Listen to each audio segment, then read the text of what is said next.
Star Trek Beyond reviews, the Enterprise crew wraps up most action-filled voyage yet. It is hard to believe it has been 50 years since we first climbed aboard the Enterprise, but the cult NBC series Star Trek launched in 1966. Who knew that a half-century later we'd still be transfixed by Captain Kirk, Spock and all the rest of them as the latest in the current film series hits screens Friday. J.J. Abrams relegated himself just to producing beauties for Star Trek Beyond as he was off relaunching that other space saga, so directing reins have been turned over to Justin Lin, best known for his work on the Fast and Furious franchise. His influence shows. This is the most action-oriented Trek of them all. There's lots of it. I am not sure this Star Trek for shorter attention spans will please die-hard fans as much as your average Joe Popcorn, who is out looking for carnage. But thankfully, due to co-star Simon Pegg and Duggan's script, the humor and philosophical spin that has marked the best of these films as well as its various TV incarnations survives intact, even if the emphasis is more effects-driven with less food for thought. And as I say in my video review, click the link above to watch it. Still is worthwhile, especially in this film's second half, getting better after the confusing beginning with too much setup.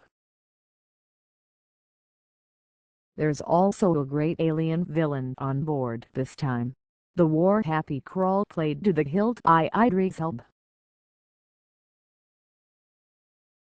It seems Krall is dead set on retrieving the vintage death machine, which is in the hands of Kirk and crew of the Enterprise, which is traveling in year 3 of the 5-year mission into deep space. After Krall attacks the spaceship, the crew becomes stranded on what is basically an uninhabitable desert planet called Old Ultimate.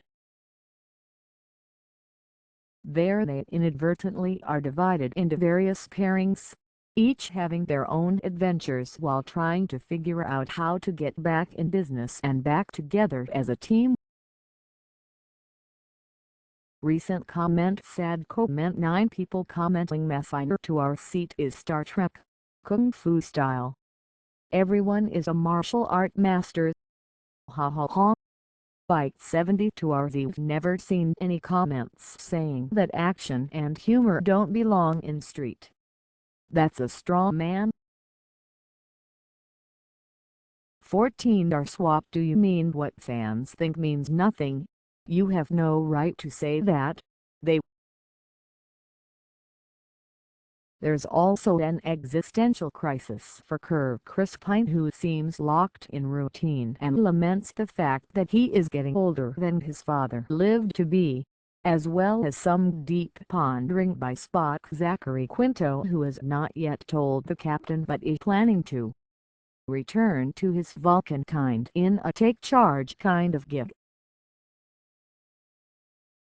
Pegg's Scotty has a good thing going with new character Jayla, who sports a black and white striped rock star look. She's nicely played by Sofia Boutella.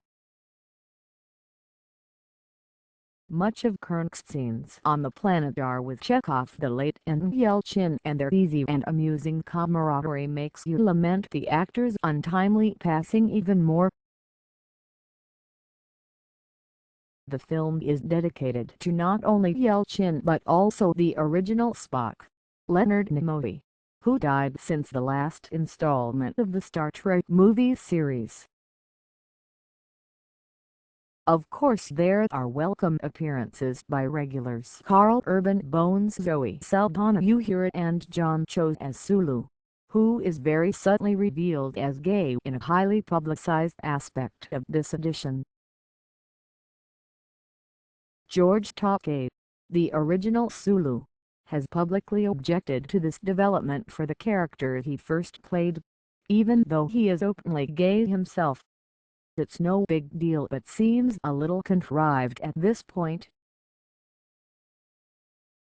Elba makes an excellent adversary, and the big final battle is a highlight of the movie.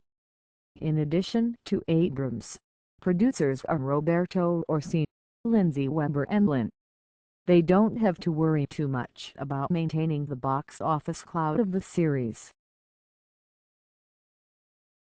The fourth edition of the franchise was just announced today in advance of the movie's Friday opening through Paramount, which made the film with their partnership with Skydance. Do you plan to see Star Trek Beyond? Let us know what you think. Filed under Video Breaking News Deadline Now News Review hoursI've PineJ.J Abrams